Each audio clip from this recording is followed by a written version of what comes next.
Here's the last one. Look at John 15 and verse 1. And we're right on schedule. Don't worry about a thing.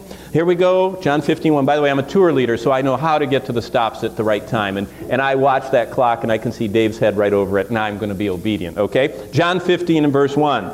Jesus said, I am the true vine. His seventh introduction. Now to us, already we're off. When Jesus said, I'm the light of the world, we think of a flashlight or of a, he wasn't talking about that. He was talking about, where he said it. Jesus said, I'm the bread.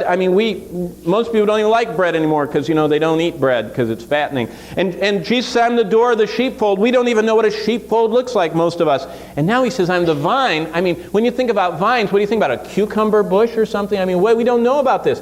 But in the Middle East, especially around Jerusalem. Jerusalem is on a plateau that is 35 miles long and 14 to 17 miles wide and about 3,000 foot elevation.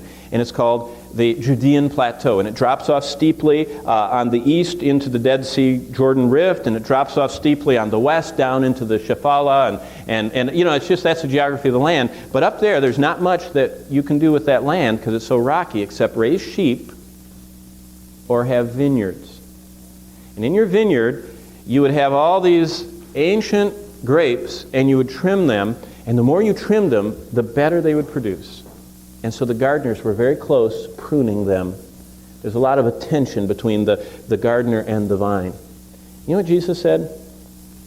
I'm the vine, my Father is the vine dresser, and you and I, he says, are the branches of the vine. And look what he says in verse 2. Every branch in me that doesn't bear fruit, he takes away. And every branch that bears fruit, he prunes that it may bear more fruit.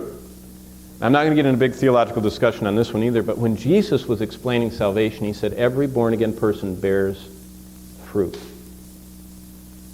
And if they don't bear fruit, they're thrown in the fire. So we have two groups. We have the Arminians that say they lost it, and we have the Calvinists that say they were never saved. Well, you can argue all day long, but don't miss the fact that a born-again Christian bears fruit. Now, we're not supposed to be leaf lifters. A lot of people spend their whole life lifting everybody's leaves to check if they have fruit. And they're always inspecting everyone else, and they're leaf lifters. And God did not call us to be leaf lifters to check out everybody's fruit. What he said is that the fruit of the Spirit is evident, and let your good works appear to all. And that's how we're supposed to live. But the essence is this. Jesus said, I'm the true vine.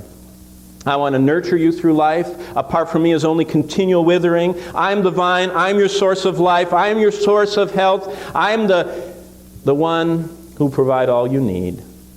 And all you have to do is abide in me. Well, that's Jesus saying that he's all we need.